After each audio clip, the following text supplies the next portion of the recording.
ሰላም ክቡራት ተኸታተልቲ ካሴት ሚድያ ንሎሚ ጽማቕ ትሕዝቶ ዳቪንቺ ኮድ ዘርእስታ ብልጽቲ ፊልም ሒዘልኩም ቀሪበ ኣለኹ ክትከታተሉ ሰበይ ይቀድም። እዛ ፊልም ክጅምር ከላ ኣብ ከተማ ፓሪስ ሓደ ሓለቓ ቤተ መዘክር ማለት ግራንድ ጋላሪ ዝኾነ ብሓደ ብሓይ ቀሺ ናይ ካቶሊካዊት ቤተ ክርስቲያን ክቐተል ከሎ ኣርኣያ ትጅምር።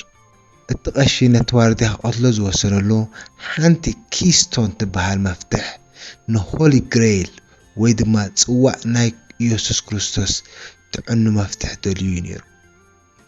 እቲ ሓለቓ ቤተ መዘክር በቲ ቀሺ ብኸቢድ ቀሲሉ ቅድምማቱ ኣብ መናድቕን ቤትሮታትን እቲ ቤተ መዘክር ምልክታት ብምስኣል ኣብ ማእከል እቲ ቤተ መዘክር ዕርቃኑ ወፂኡ ቅርጺ ቪትሩቪያን ማን ዝፍለጥ ስእሊ ናይ ዳቪንቺ ምስሊ ብምስራሕ መይቱ ይርአ።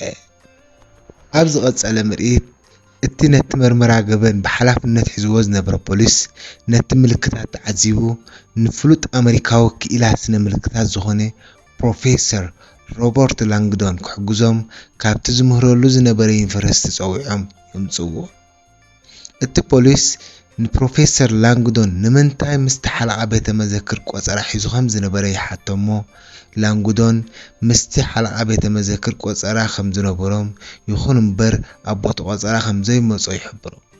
ብድሕሪ ሓደ መርማሪ ገበን ፖሊስ መጺኡ ሰላም ኢልዎ ተታሒዞም ድማ ናብ ውሽጢ እቲ ቤተ መዘክር ክኣቱ ከሎ ይረኣዩ። ላንግዶን ናብ ውሽጢ ክኣቱ ከሎ ስግኣት እኳ እንተነበሮ ከይፈተወን ውሽጢ ኣተወ።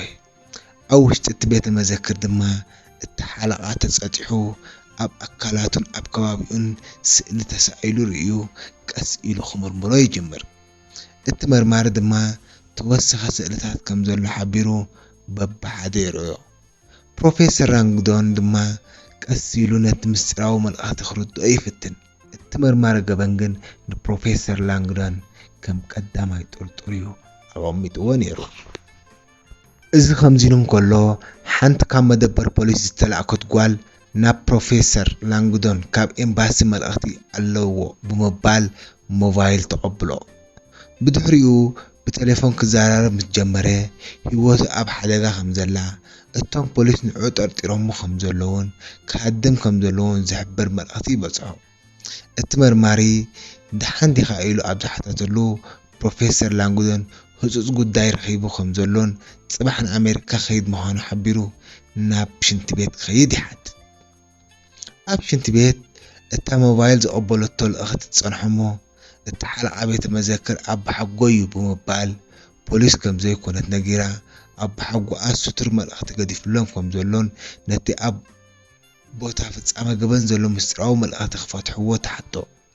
መጀመርያ ግን ነታ ፕሮፌሰር ላንግዶን ከይረኣዮም ኣብ ጅብኡ ዘቐመጡሉ ትራኪንግ ዲቫይስ ሶፊ ካብ ጅብኡ ፈትሻ ምስ ረኸበታ ነቶም ፖላይስ ንምድንጋር ብምስራ ናብታ ብታሕቲ ተሓልፍ ዝነበረት ናይ ጽዕነት መኪና ትስንድዋ። እቶም ነዚ ዝከታተሉ ዝነበሩ ፖሊስ ድማ ብፍጥነት ደድሕርታ መኪና ሰዓቡ። ፕሮፌሰር ላንግዶንን ሶፍን ናብ ቦታ ፍጻመ ብምምላስ ድማ ነቲ መልእኽቲ ብደቂቕ ድሕሪ ምዕዛብን ምምርማርን ብግቡእ ተረዲኦም ነቲ ኣገዳሲት ኪስቶን ዝተባህለት ብድሕሪ ስእሊ ሞናሊዛ ረኺቦም ፖሊስ ከይተመልሱ ከለዉ ከምልጡ ከለዉ ይረኣዩ። ብድሕሪ እዚ እቲ ምርኢት ናብ ሓደ ባንኪ ክኣትዉ ከለዉ ይወስደና። ቀፂሎም ድማ በቲ ኣብ ባሓጎኣ ዝገደፈላ ምስጢራዊ ኮድ ብምግባር ንሓንቲ ሳንዱቕ ድሕሪ ምኽፋት ካልእ ኣገዳሲት ክሪፕቴክስ ትበሃል ብምስጢራዊ ቁልፊ ዝተቖለፈት ነገር ይረኽቡ። ብድሕሪ እዚ ብኸመይ ክፈትሑ ከም ዝኽእሉ እንዳተዘራረቡ ከለዉ ማናጀር ናይቲ ባንኪ መጺኡ ፖሊስ ከም ዝመጹ ሓቢሮም። ብድሕሪ እዚ ተታሒዞም ብድሕሪ እቲ ባንኪ ብምውጻእ ብመኪና ሒዝዎም ከምልጡ ከለዉ ይረኣዩ። ቀፂሎም እቲ ማናጀር ነታ መኪና ኣብ በረኻ ጠጠው ኣቢሉ ሽጉጥ ገይሩ ነታ ክሪፕቴክስ ክህብዎ ይፈራርሆም። ኣዘንጊዖም ድማ ብማዕጾ ናይታ መኪና ሃሪሞም በታ መኪና ገይሮም ይሃድሙ። ክሪፕቴክስ ኣዝያት ኣፋፊት መቐመጢ ምስጢራዊት ወረቐት ኮይና ብሓይሊ ክትከፍታ እንተፈቲንካ ኣብ ውሽጣ ዘሎ ፈሳሲ ዓሲታዊ ትሕዝቶ ዘለዎ ብምዃኑ ቅድሚ ትሕዝቶኡ እትጠላሉ ወረቐት ምንባብካ እዩ ዘበርዕኖ። ስለዚ ግድን እቲ ምስጢራዊ ቁጽሪ ክትጥቀም ኣለካ። እዛ ክሪፕቲክስ ድማ ሆሊ ግሬል ማለት ጽዋዕ ኢየሱስ ክርስቶስ ትርከበሉ ቦታ ትሕብር ወረቐት ዝሓዘት እያ። ሆሊ ግሬል ንሓቅነት ክርስትና ተረጋግጽ፣ ንቫቲካን ድማ ስግኣት ትፈጥር ኣቕሓ እያ። እዛ ሆሊ ግሬል ኣብ ኢድካ ምህላዋን ህይወትካ ኣስግአት ምዃና ፕሮፌሰር ላንግዶን ንሶፊያ ናብ ሓደ ክትሓጋገዞም ዝኽእል ሌይ ዝተባህለ ዓርክኹ ክኢላን ኣብ ሆሊ ግሬል ዝግደስ ሰብ ሒዝዋ ይኸይድ። ኣብቲ ገዛ ምስ በጽሑ ኮይዶም ጌብ ብዛዕባ እታ ሆሊ ግሬል ክዘራረቡ ይጅምሩ። ሌይ ንሶፊያ ዓይኒ ክዓምት እሞ ነታ ዘላስት ሳፐር ስእሊ ናይ ዳቪንቺ ኢየሱስ ክርስቶስ ምስ 12 ሃዋርያት ክድረር ተርኢ የዘክራ። ብድሕሪዚ እታ ኣብ የማን ኢየሱስ ክርስቶስ ዘላ ማርያም ማግደላዊት እያ። ማርያም ማግደላዊት ኣመንዝራ ዘይኮነት ንኢየሱስ ክርስቶስ ኣፍቃሪቱ ዝነበረት ኮይና ኢየሱስ ትሽንከር ከሎ ድማ ነፍሱ ጾርያ ነይራ ብምባል ቀጺሉ ሓደ ፒሪዮሪ ዝተባህለ ጉጅለ ይከላኸለላን ይሓብኣን ከም ዝነበረ ብምግላጽ ዛንታ ማርያም መግደላዊት ድማ ክሳብዚ ሰዓት እዚ ተዓቢጡ ኣሎ ብምባል ኣብዚ ግዜ እዚ ግን ሓደ ኦፒስ ደይ ዝተባህለ ጉጅለ ምስጢራት ቫቲካን ክዕቅቡ ነታ ሆሊ ግሬል ክዕነውዋ ይደልዩ ኣለዉ ኢሉ ገለጸሎ። ሶፊያ ነዚ ዛንታ ምስ ሰምዐት ንምንታይ ኣብ ሓጓኣ ነቲ ክሪፕቲክስ ከም ዝገደፈላ ተረዳእ። ነታ ሆሊ ግሬል ክትዕቅባን ሓላፍነታ ምዃና ትርዳእ። ይኹን እምበር ነታ ሆሊ ግሬል ክትረክብ እታ ክሪፕቲክስ ብኸመይ ከም ትፈትሓ ዝኾነ ሓሳብ ኣይነበራን። ብድሕሪዚ ላንግዶንን ሌይን ብኸመይ ነታ ክሪፕቲክስ ክፈትሕዋ ከም ዝኽእሉ ክዘራረቡ ከለዉ ዋርድያ ፖሊስ ይመጽዎም ከም ዘለዉ ይነግሮም እሞ ብነፋሪት ክሃድሙ ከለዉ ይረኣዩ። ኣብ ነፋሪት ከለዉ ፕሮፌሰር ላንግዶን ኣብታ ቆፎ መትሓዚ እታ ክሪፕቲክስ ብደቂቕ ድሕሪ ምምርማር ኣብ ሎንዶን ዝርከብ ቤተ ክርስቲያን ኣንፈትሐጎም። ብድሕሪዚ ጉዕዞኦም ናብ ሎንዶን ገበሩ። ኣብ ሎንዶን ኣብቲ ቤተ ክርስቲያን ኣብ ዝበጽሕሉ እቲ ልኡኽ ናይ ኦፒስ ደይ ዝኾነ ነቦሓጓኣ ዝቐተሎ ብሓይ ኣብኡ ተሓቢኡ ብምጽናሕ ይሕዞም። ይኹን እምበር ሶፊን ፕሮፌሰር ላንግዶንን ካብኡ እውን ኣምሊጦም ይሃድኑ። ንሌይ ዓርኪ ፕሮፌሰርን ድማ ሒዞም ኣብ ድሕሪ መኪና ይኣስሮ። ብድሕሪ ኣብ ኣፍ ደገ ሓደ ገዛ ምስ በጽሑ እቲ ብሓይ ነቲ ሰብዐኛ ተፋኒዎ ይኸይድ። ኣብ ዝሰዓበ ምርኢት ሌይ ዓርኪ ፕሮፌሰር እቲ ቀንዲ ሃንዳሲ ናይቲ ክፋእ ምዃኑ ንዕዘብ። ንሆሊ ግሬል ንምርካብ ድማ ወላ እውን ንጹሃን ሰባት ንምቕታል ድልው ነይሩ።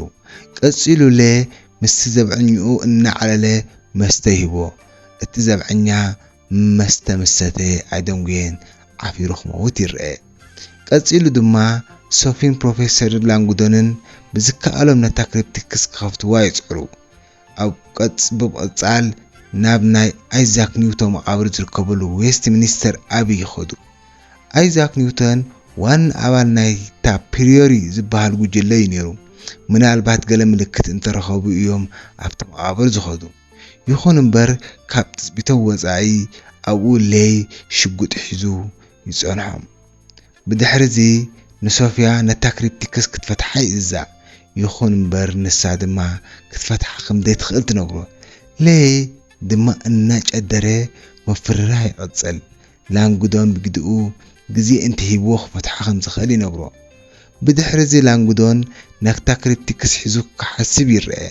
ቀጺሉ ድማ ክፈትሓ ኣይክእልን እየ ብምባል ንላዕሊ ይስንድዋ እሞ ሌይ ከይቆለባ ወዲቓ ትስበር።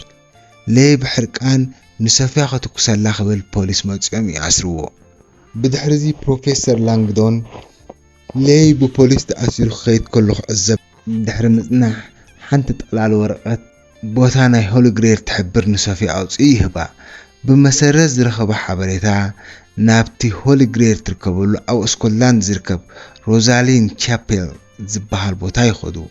ኣብኡ ምስ በጽሑ ሶፊያ እዚ ቦታ ዝፈልጦ ኮይኑ ይስምዓኒ ብምባል ጓል 4 ዓመት ብምንባረይ ሃሳስ ዝኽሪ ዘለኒ ስድራይ ብምልኦም ብሓደጋ መኪና እዮም ሞይቶም ኣነ ጥራየ ድሒነ ሽዑኡ ምስ ኣባ ሓጎይ ዓቢ ኣባ ሓጎይ ብዛዕባ ወለደይን እቲ ዘጋጠመ ሓደጋ ክሓትት ኣይፍቅደለይን ነይሩ ኣባ ሓጎይ ድማ ይሓርቕ ይቋዕቐንን ብምንባሩ ካብ ገዛ ይሃድም ነይረ ብድሕሪኡ ኣባ ሓጎይ ኣብ ቦርዲንግ ስኩል ይሰደኒ ብምባል ዛንታ ህይወታ ብሕፅር ዝበለ ትዕልሎ ብድሕሪኡ ብሓደ ኣንደር ገይሮም ክኸዱ ከለዉ ኣብቲ መናድቕ ጋዜጣታት ተጠቂዑ ይርአ ፕሮፌሰር ድማ ገለ ነገር ክርዳእ ይኽእል ምክንያቱ ኣብቲ ዝረኸቦ ጋዜጣ ብሓደጋ መኪና ኩሎም ከም ዝሞቱ እዩ ዝሕብር ነይሩ ሶፊ ብህይወት ከም ዝተረፈት ዝፈልጥ ሰብ ስለ ዘይነበረ ኣባ ሓጎኣ ሓደ ካብቶም ፕሬሪ ብምንባሩ ንወለዶታት